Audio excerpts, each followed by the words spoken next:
Бажаю здоров'я, шановні українці, українки. Готуємось до важливих зовнішньополітичних подій, зустрічей, перемовин. Головне – можливість партнерів вплинути на Росію, щоб вона пішла на повне припинення вогню, на тривалу тишу, яка дозволить шукати рішення, щоб вийти з війни. Зараз ніхто не бачить такої готовності Росії. Навпаки, вся їхня внутрішня риторика, скоріше мобілізаційна. Російські пропагандисти продовжують погрожувати і не тільки Україні, але й іншим сусідам Литві та іншим країнам Балтії.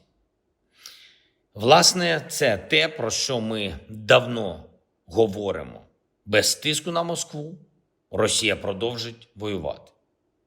Зараз, звісно, економічні умови в Росії більш несприятливі. Через ціну нафти ціна стала нижчою, але це ще не такі умови, щоб Росія відчула війну як фундаментальну проблему для себе. Тому санкції світу, санкції проти енергетики російської, проти банків точно можуть допомогти миру. Ми говорили про це з партнерами. Ми знаємо, що партнери нас почули. Наближаємо дії. Готуємо наші санкційні пакети, зокрема проти суб'єктів та схем в третіх країнах, які, на жаль, допомагають Росії обходити частину санкцій. І продовжуємо зміцнювати нашу оборону. Очікуємо вже незабаром вагомі оборонні пакети для України та рішення щодо подальшої співпраці. Співпраці у час війни з ключовими країнами і у післявоєнний час. Готуємо серйозні основи для відбудови. Водночас ми готові якнайшвидше, хоч від сьогодні, переходити до припинення вогню, якщо Росія готова до дзеркальних кроків, до повної тиші, до тривалої тиші, щонайменше на 30 діб. Це чесний термін, коли можна підготувати наступні кроки. Росія повинна зупиняти війну і припинити штурми, припинити обстріли.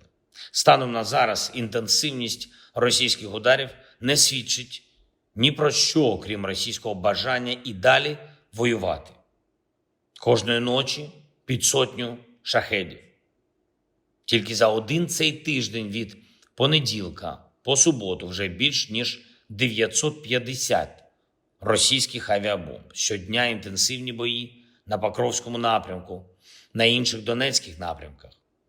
Ми відповідаємо по всьому фронту, а також на території Курської та Білгородської областей, де зберігається наша активність. Я дякую всім нашим воїнам, дякую кожному нашому підрозділу за хоробрість та за стійкість. Я дякую нашим хлопцям, які нарощують українські далекобійні можливості і у небі, і на морі. Блискуче було збиття російського військового літака з нашого морського дрону. Доказ українських спроможностей. Дуже влучно наша армія провела операцію по військових об'єктах на території Криму. Мінус ще один, другий російський літак за добу. І також знищені військові склади. Кожен, хто працює заради того, щоб Україна могла відбиватись від окупанта, кожен, хто розробляє та впроваджує для України нові технологічні можливості. Всім вам я дякую. Дякую і тим, хто у світі з нами, з Україною. Дуже важливо, щоб всі наші партнери не мовчали, продовжували закликати Росію до припинення вогню, також, щоб не тільки публічна дипломатія, але й робота у тиші кабінетів в ключових столицях допомагала зміцнювати думку, що саме тиск на агресора і захист України є ключовою передумовою настання миру. Обов'язково маємо захистити свою незалежність, свою державу, майбутнє для всіх українців. Слава Україні!